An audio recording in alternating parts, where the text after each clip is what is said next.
Each chapter begins with a scripture verse and a real life quote. So maybe a political figure or a celebrity or somebody who is a business person that offered inspiration. Each chapter begins that way, and the scripture verse or the real life quote relate directly to the theme of that chapter. And then each chapter is set up so that it either takes a scriptural reference or some type of real life story and tries to intertwine the two so that we can see that everything that we're encountering today is the same as what people were encountering at the basis of our faith and at the roots of our faith. And then at the very end of each chapter, there are two questions and a statement. So the questions allow you to reflect on the theme of that chapter and how it relates to your own life. And the statement that is at the end is always says, "Today I will." And that is the point in which we make the change. Once we understand the relation and how faith relates to our life, then we need to make an action point. And so each chapter asks them to move forward and to make a decision in what they will do next to either increase their faith or to change the life of somebody around them.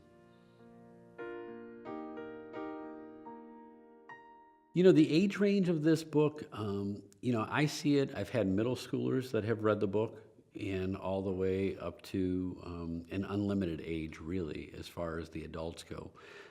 Originally it was written for high school and above, but I've found people that are in their preteens that really draw a correlation to the message that is there. I mean, we live in a world that is asking our young people to be adults much sooner than they're ready to be adults.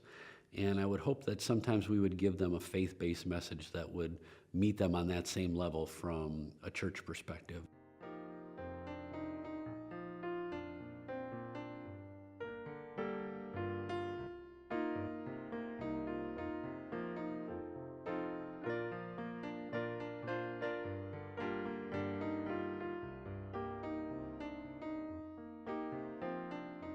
The book challenges the reader to actually find Christ in the world around them.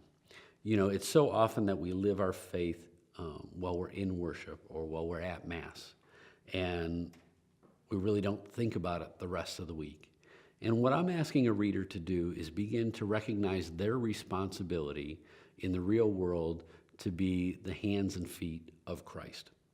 And if we can begin to form a relationship with Christ outside of Mass, and we do it in the real world, and we find him in other people, and we find him in real life situations, then we know him and we see him.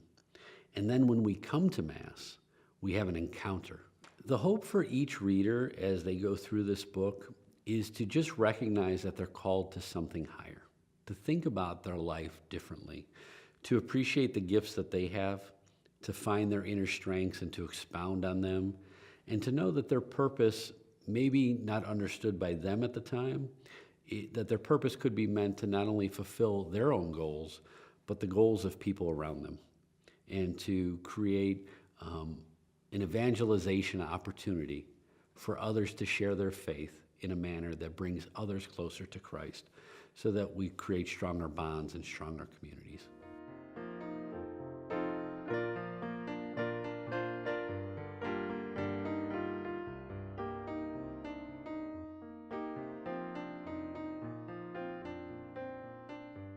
So often people ask me to describe, who is Greg Wasinski? And, yes, I've been a business executive who gave up that life to transform my talents into ministry.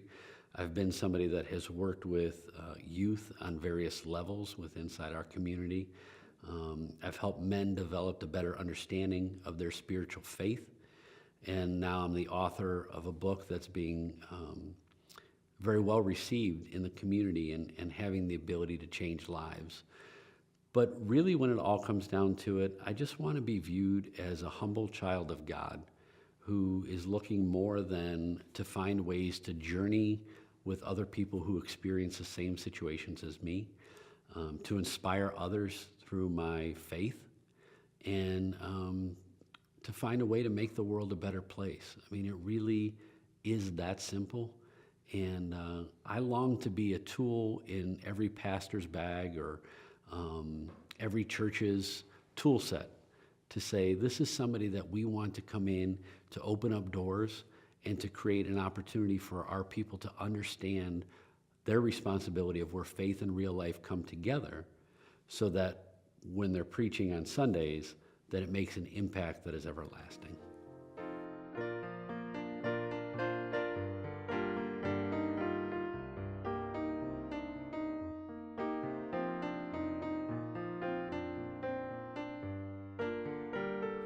You know, Jesus' humanness is represented in the book in the manner in which he chose to minister to others.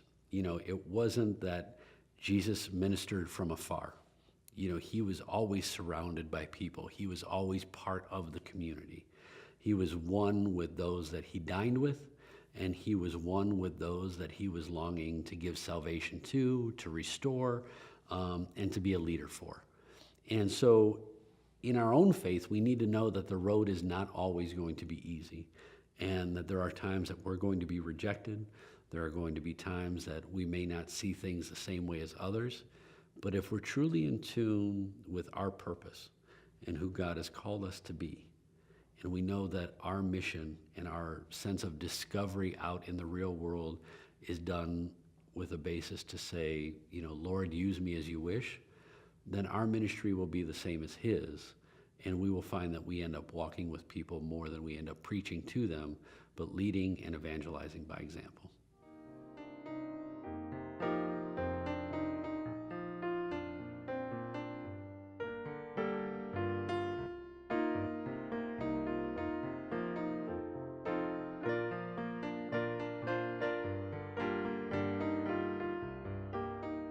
The book can be used in a couple different ways.